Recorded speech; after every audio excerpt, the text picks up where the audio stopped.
Section 51 of the Glories of Mary by St. Alphonsus Liguori. Various additional examples appertaining to the Most Holy Mary. Meditations for various festivals and different devotions in her honor. Part 1. Some persons, boasting of being free from prejudices, take great credit to themselves for believing no miracles but those recorded in the Holy Scriptures, esteeming all others as tales and fables for foolish women. But it will be well to repeat here a just remark of the learned and pious Father John Crasset, who says that the bad are as ready to deride miracles as the good are to believe them, adding that as it is a weakness to give credit to all things, so on the other hand, to reject miracles which come to us attested by grave and pious men, either savors of infidelity, which supposes them impossible to God, or of presumption, which refuses belief to such a class of authors. We give credit to a Tacitus or a Suetonius, and can we deny it without presumption to Christian authors of learning and probity? There is less risk, says Father Canisius, in believing and receiving what is related with some probability by honest persons, and not rejected by the learned, and which serves for the edification of our neighbor, than in rejecting it with a disdainful and presumptuous spirit. First example. A certain man in Germany had committed a great sin, and was ashamed to confess it, yet on the other hand he could not endure the remorse which he felt, and went to cast himself into the river. But just as he was on the point of doing so, he stopped, and bursting into tears, prayed God to pardon him without confession. One night in his sleep he felt someone waking him, and heard a voice saying, "Go and make your confession." He went to the church, but yet did not make his confession. He heard the same voice a second night. Again he went to the church, but after he had entered it, said that he would rather die than confess that sin. He was about to return home, when he thought he would go and recommend himself to the Most Holy Mary, before her image which was in the church.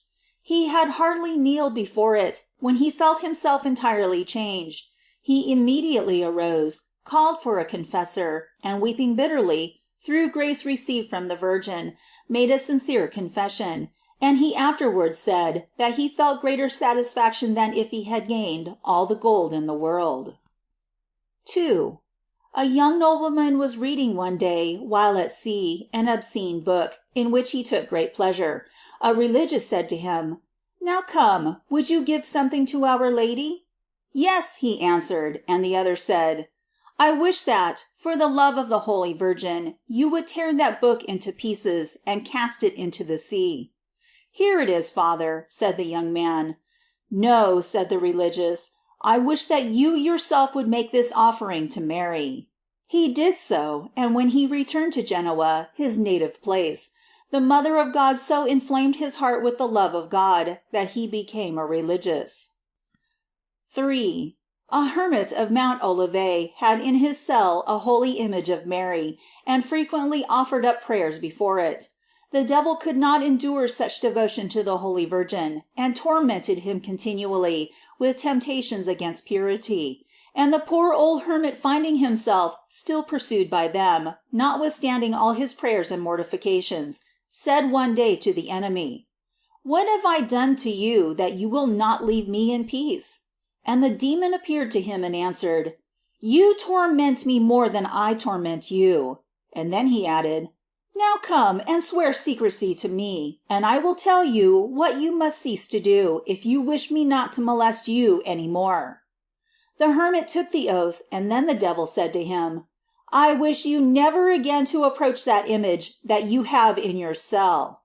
The hermit was greatly perplexed, and went to take counsel of the abbot Theodore, who told him that he was not bound by his oath, and that he must not cease to recommend himself to Mary before that image, as he had done before.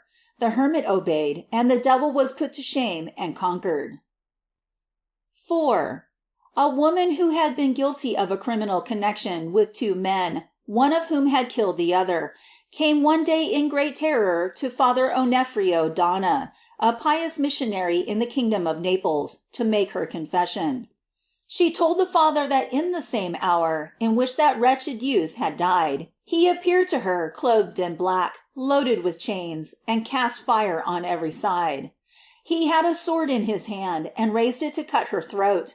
In terror she exclaimed, "What have I done to you that you wish to kill me?" And in rage he answered, "Wretch, do you ask what you have done to me? You have caused me to lose God." Then she invoked the Blessed Virgin, and that spectre, on hearing the most holy name of Mary pronounced, disappeared and was seen no more. 5. When Saint Dominic was preaching at Carcassonne, in France, an Albigensian heretic, who was possessed by demons, was brought to him because he had publicly spoken against the devotion of the Most Holy Rosary. The saint then ordered the demons, in the name of God, to declare whether those things which he had said concerning the Most Holy Rosary were true, and howling with rage they said, "Hear, O Christians, all that this our enemy has said of Mary and of the Most Holy Rosary is entirely true." They added, moreover, that they had no power against the servants of Mary, and that many who at death invoked Mary were saved, contrary to their deserts. And finally they said, "We are constrained to declare that no one is lost who perseveres in devotion to Mary and in the devotion of the Most Holy Rosary, for Mary obtains for sinners a true repentance before death." Saint Dominic made the people immediately repeat the Rosary, and, oh miracle, at every Hail Mary, many devils went out from that wretched man, in the shape of burning coals, so that when the Rosary was finished, he was entirely freed from them, and many heretics became converted. 6. The daughter of a certain prince had entered a monastery, where the discipline was so relaxed that, although she was a young person of good dispositions, she advanced but little in virtue. By the advice of a good confessor, she began to say the Rosary with the mysteries, and became so changed that she was an example to all. The other religious, taking offense at her for withdrawing from them, attacked her on all sides, to induce her to abandon her newly begun way of life. One day, while she was repeating the Rosary, and praying Mary to assist her in that persecution, she saw a letter fall from above. On the outside were written these words: "Mary, Mother of God, to her daughter Jane, greeting." And within: "My child, continue to say my Rosary. Withdraw from intercourse from those who do not help you to live well. Beware of idleness and vanity. Take from thy cell 2 superfluous things, and I will be your protectress with God." The abbot of that monastery soon after visited it, and attempted to reform it, but he did not succeed. And one day he saw a great number of demons entering the cells of all the nuns except that of Jane, for the Divine Mother, before whose image he saw her praying, banished them from that. When he heard from her of the devotion of the Rosary which she practiced, and the letter she had received, he ordered all the others to repeat it, and it is related that this monastery became a paradise. 7. There lived in Rome a woman, called Catherine the Beautiful, who led a very sinful life. Hearing Saint Dominic once preach on the devotion of the Most Holy Rosary, she had her name inscribed in the book of the confraternity, and began to recite it, but did not abandon her sinful life. One evening a youth, apparently a noble, came to her house, whom she received courteously. When they were at supper, she saw drops of blood falling from his hands while he was breaking a piece of bread, and then she observed that all the food he took was tinged with blood. She asked him what that blood meant, and the youth answered that a Christian should take no food that was not tinged with the blood of Jesus Christ, seasoned with the memory of his passion. Amazed at this, she asked him who he was. "Soon," he answered, "I will show you." And when they had withdrawn into another apartment, the appearance of the youth changed, and he showed himself crowned with thorns, his flesh torn, and he said to her, "Do you wish to know who I am? Do you not know me? I am thy Redeemer, Catherine. When will you cease to offend me? See how much I have suffered for you. You have grieved me enough. Change your life." Catherine began to weep bitterly, and Jesus, encouraging her, said, Now begin to love me as much as you have offended me, and know that you have received this grace from me, on account of the Rosary you have been accustomed to recite in honor of my mother." And then he disappeared. Catherine went in the morning to make her confession to Saint Dominic, and giving to the poor all she possessed, led so holy a life that she attained a great perfection. The Virgin often appeared to her, and Jesus himself revealed to Saint Dominic that this penitent had become very dear to him. 8. The Blessed Alanus relates of a lady, named Dominica, who was accustomed to recite the Rosary, that she gave up this devotion, and afterwards became so poor, that in desperation she stabbed herself in 3 different places. But just as she was breathing her last, and the devils came to take her to hell, the most holy Mary appeared to her and said to her, "My daughter, you have forgotten me, but I have not been willing to forget you, on account of that Rosary which you have for a time recited in my honor. And now," she added, "if you will continue to recite it, I will restore life to you, and also the possessions you have lost." Dominica was restored to health, and continuing the practice of reciting the Rosary, recovered her possessions, and at her death was again visited by Mary, who commended her fidelity, and she died a holy death. 9. There lived in Saragossa a certain noble, a very bad man. His name was Peter, and he was a relation of Saint Dominic. One day when the saint was preaching, he saw Peter enter the church, and he prayed the Lord that he would make known to the audience the condition of that miserable sinner. And behold, Peter then appeared like a monster from hell, surrounded and dragged along by many devils. The congregation fled, even his wife who was in the church, and the servants who accompanied him. Then Saint Dominic directed him, through one of his companions, to recommend himself to Mary, and to begin to recite the Rosary which he sent him. Peter received the message, humbled himself, sent to thank the saint, and received himself the grace to see the demons that surrounded him.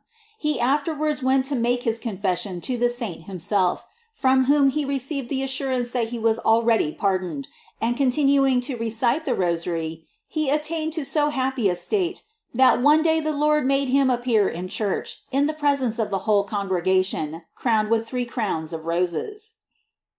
10. In the mountains of Trent lived a notorious robber, who, when he was one day admonished by a religious to change his course of life, answered that for him there was no remedy. "Do not say so," said the religious. "Do what I tell you. Fast on Saturday in honor of Mary, and on that day do no harm to anyone, and she will obtain for you the grace of not dying under the displeasure of God." The obedient robber followed this advice, and made a vow to continue to do so. That he might not break it, he from that time went unarmed on Saturdays. It happened that on a Saturday he was found by the officers of justice, and that he might not break his oath, he allowed himself to be taken without resistance.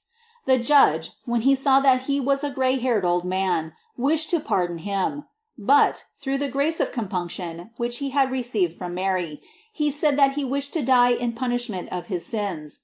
He also made a public confession of all the sins of his life in that same judgment hall, weeping so bitterly that all present wept for him.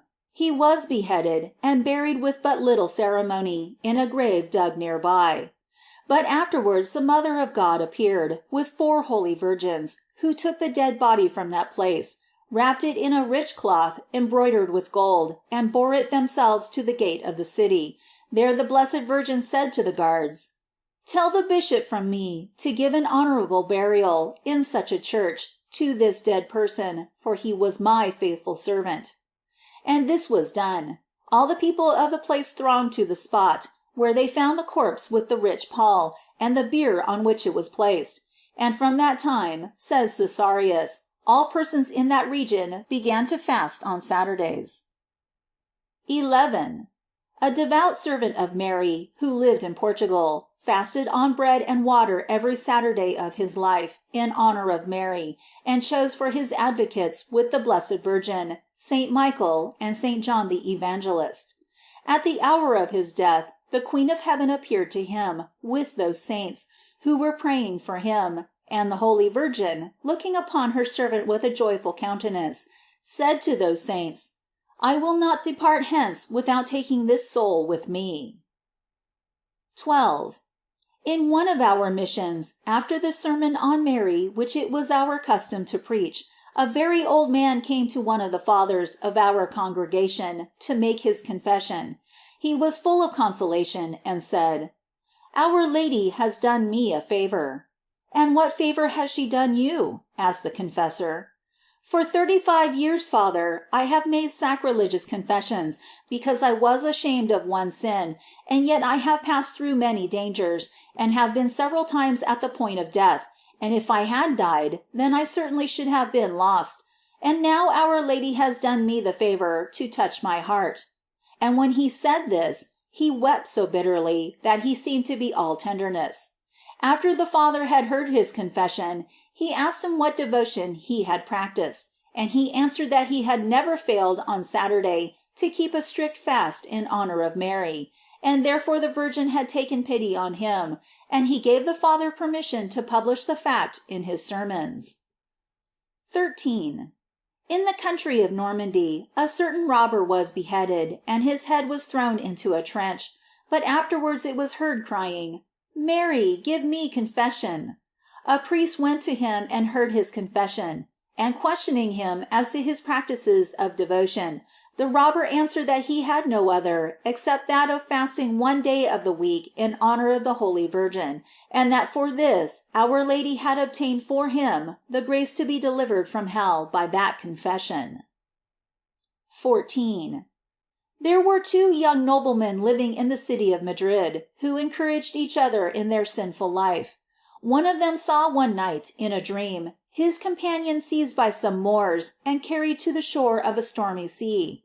They were about to do the same with him, but he had recourse to Mary, and made a vow that he would become a religious at once, and thus he was rescued from these Moors.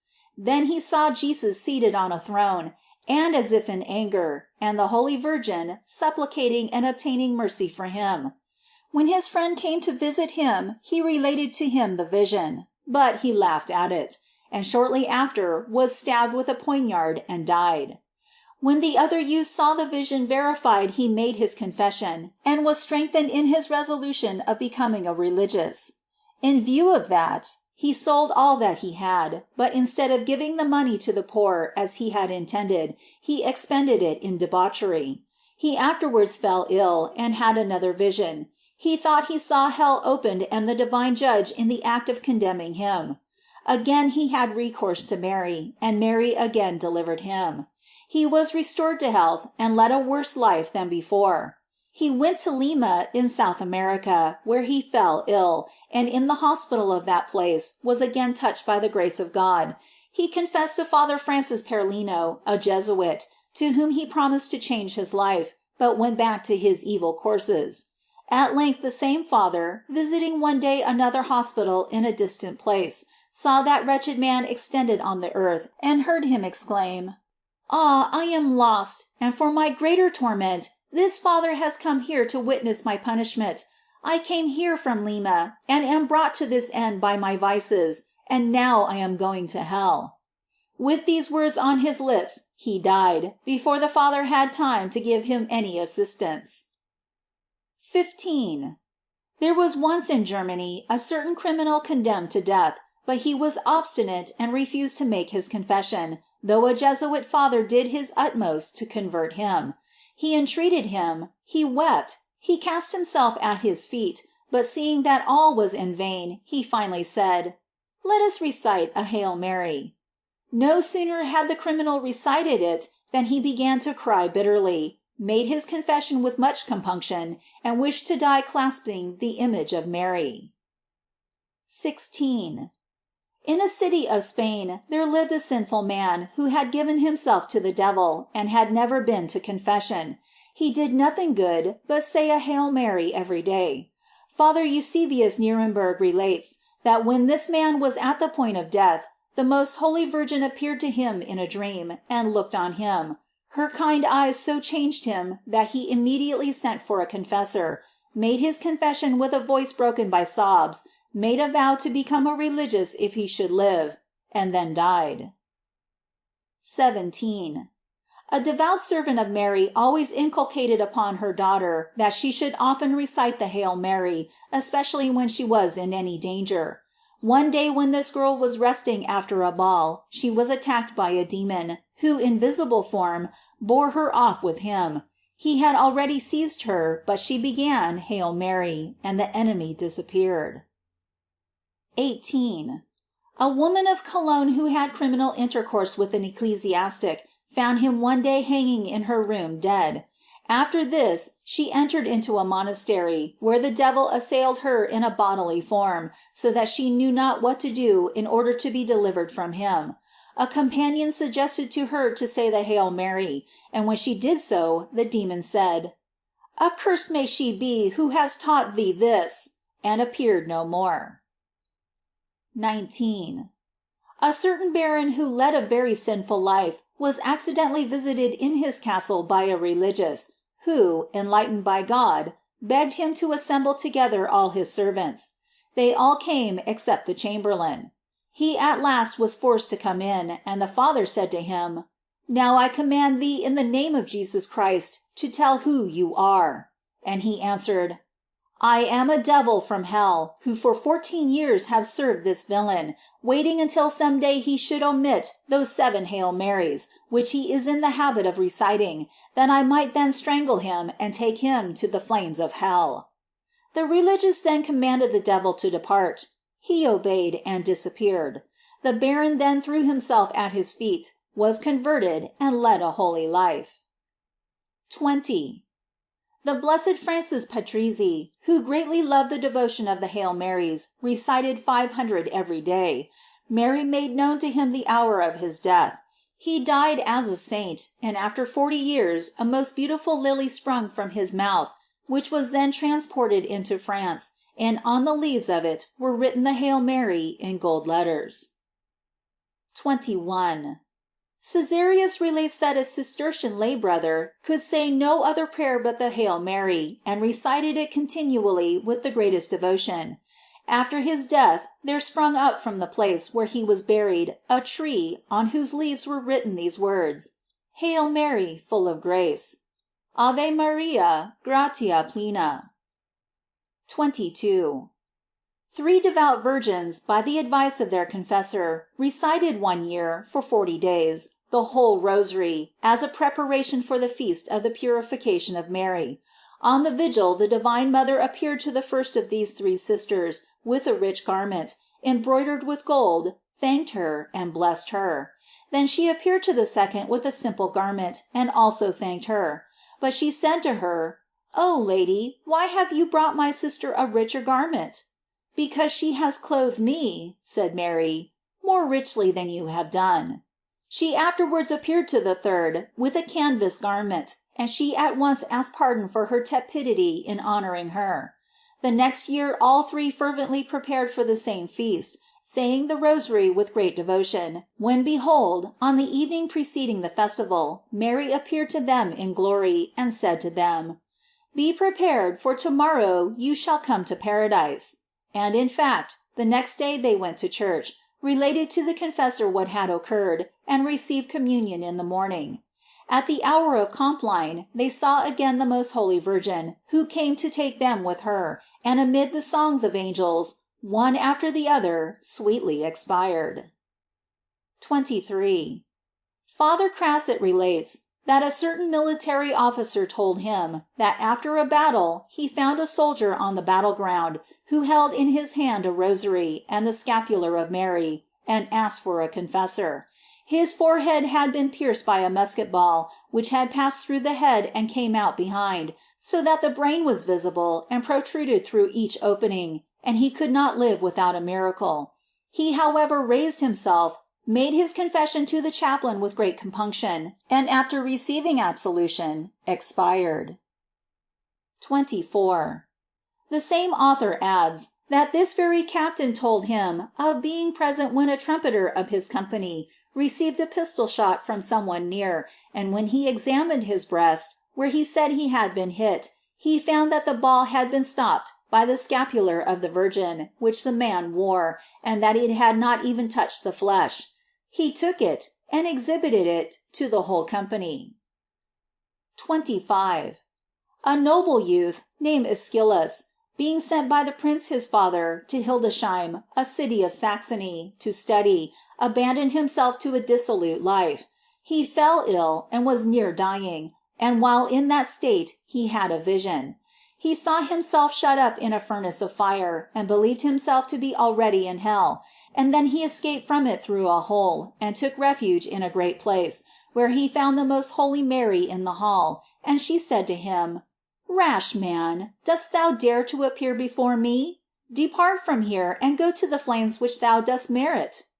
The young man besought the Virgin to have mercy on him, and turned to some persons who were near, and implored them to recommend him to Mary. They did so, and the divine Mother answered, "You do not know the sinful life he has led, and that he had not even thought of saying a Hail Mary in my honor." But his advocates answered, "O Lady, he will change his life." And the youth added, "Yes, I promise really to amend, and I will be thy servant." Then the Virgin's anger was appeased, and she said to him, "Well, I accept thy promise, be faithful to me, and meanwhile with my blessing be delivered from hell and death." When she had said this, the Virgin disappeared.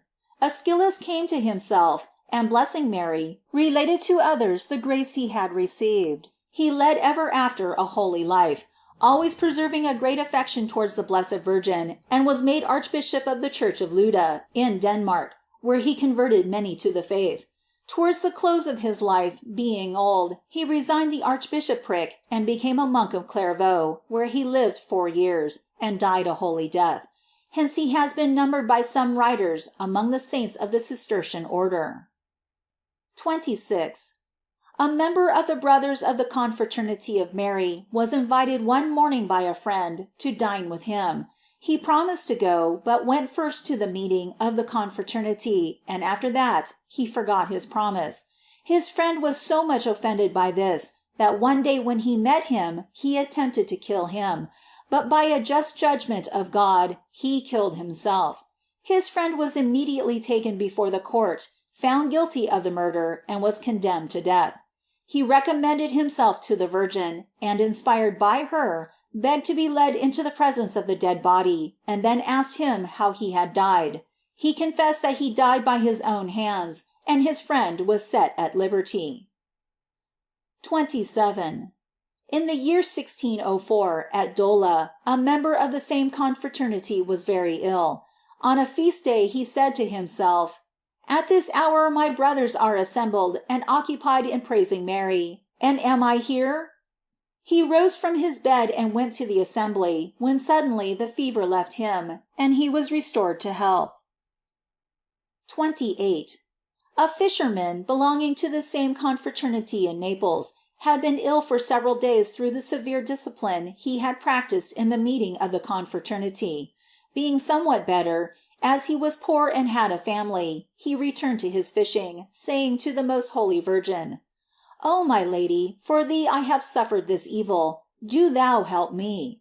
And our blessed Lady allowed him to take as many fish as he would have taken in all the time he had lost. 29. Another member was going to be imprisoned for debt. He recommended himself to Mary, and the most holy Virgin inspired his creditors to release him from his debt, and so they did. 30. A young man who had been a member of the confraternity of the Virgin, left it, and abandoned himself to a dissolute life. One night the devil appeared to him in a frightful form. He began to invoke the Blessed Virgin. "In vain," said his enemy to him, "do you invoke her whom you have abandoned. Your sins have made thee mine." The youth in terror fell on his knees, and began to recite the formula of the brothers. "O most holy Virgin Mother," etc. Then the Mother of God appeared to him, at whose presence the demon fled, leaving behind him a great stench, and an opening in the wall. And Mary then turned to the youth, and said, "Thou didst not merit my help, but I wish to take pity on thee, that thou mayest change, and return to the confraternity." 31. In Braganza there lived another youth who left the confraternity and abandoned himself to such vicious courses, that one day in despair he was going to throw himself into a river.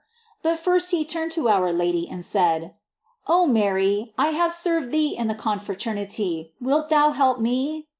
The most holy Virgin appeared to him and said, "What art thou doing? Dost thou wish to destroy both soul and body? Go, make thy confession, and return to the confraternity." The youth, encouraged by this, thanked the Virgin and amended his life. 32. There was once a religious in Spain, who in a fit of passion killed his superior. After committing this crime he fled into Barbary, where he renounced his faith and married, leading afterwards so bad a life that he did nothing good but say a "Hail, O Queen," daily. One day being alone, he repeated this devotion, and behold, Mary appeared to him, rebuked him, and encouraged him to amend his life, promising him her assistance.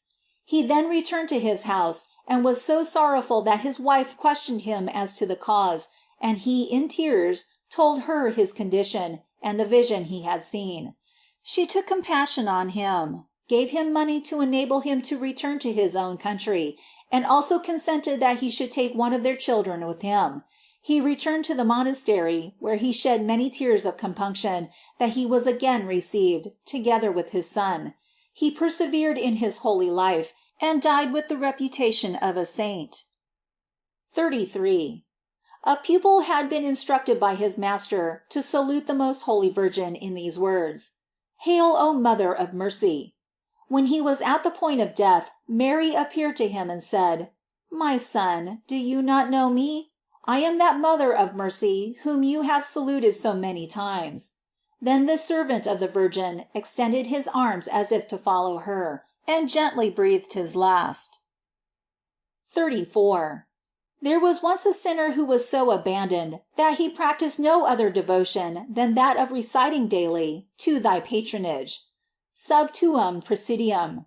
The Virgin one day so greatly enlightened him, that he abandoned his sins, entered religion, led for 50 years an exemplary life, and thus died. 35. In the year 1610 there lived in Turin an obstinate heretic, who even on his deathbed would not be converted by all that was said to him by the various priests who were with him for 8 successive days. At length one of them, almost by force, brought him to have recourse to Mary with these words: "Mother of Jesus, help me."